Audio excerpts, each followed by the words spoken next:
18 aunts and uncles during my youth who were suffering from cancer.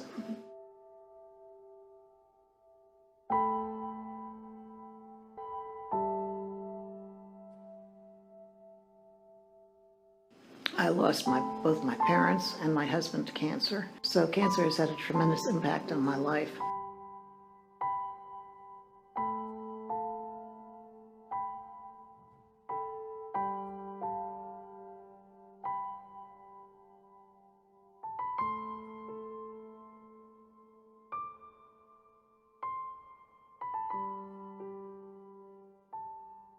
So what I found was that doing research was not like studying chemistry in college. It was not cut and dry. It was more like philosophy of science, where you actually thought about things. How do we know what is true and what isn't? How can we test that hypothesis? I mean, all of these things. It was very exciting. It was an eye-opening experience for me.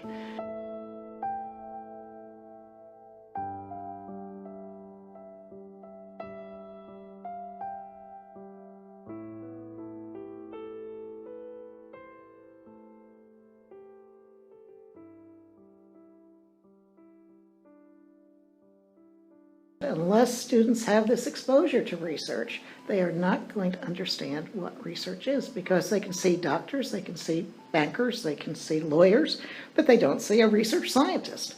And so by coming into our laboratory and experiencing the excitement of doing hands-on cancer research, they hopefully will be inspired.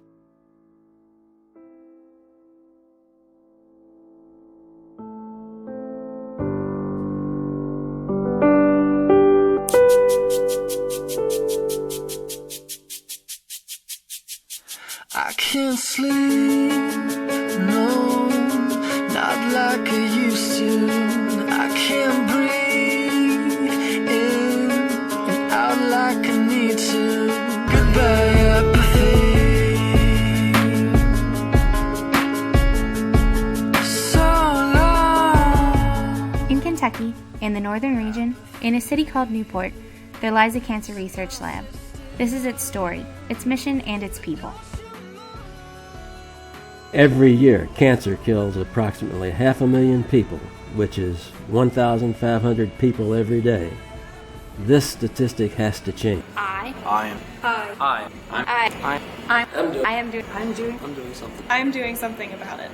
That I was really close to was diagnosed with brain cancer, and I just saw like the whole process of how much suffering she had to go through, how much suffering our family had to go through. I feel like doing something that might make a difference and might change somebody's life and might help somebody. My mother died of cancer about 10 years ago, and I see the effects of cancer. I've seen friends with cancer. I see it everywhere. If you're going to do something, you should try and, apply yourself and solve something while you're doing it. What better thing to do than cancer research? It allows you to learn new things and possibly even help out with assisting in the cure for cancer. I thought cancer research was all about finding the answers, but I have since learned that it's about finding the questions. It's about discovering what we don't know and, in turn, researching that. I am working on using capillary electrophoresis and restriction fragment length polymorphism To detect for the PAC1 protein and breast carcinomas. I am rehydrating tissue With cell cultures, dealing with the PAC1. And a specific protein, EIF4E, and we're looking at that as a target treatment or a therapeutic option. For every 100 paths you walk down in the lab, one might lead you somewhere. But there is a light at the end of the tunnel. It might be small, but I've seen it since I've been here. And every now and then that gets just a little bit closer.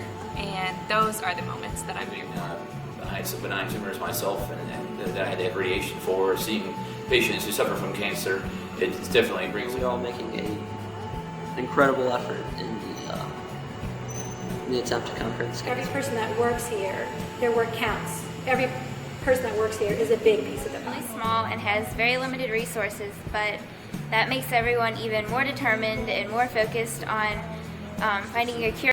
Here I thought cancer was a disease where nobody knew anything about it. But since coming here, I've learned that we know so much and we're so close. We are so close to making wonderful discoveries that it gives you so much motivation to come back day to day. So the question is not, are we able to make a difference? It's, we are making a difference. When can we make that one difference that will eradicate cancer? We're doing something about cancer. Apathy, so don't you stop.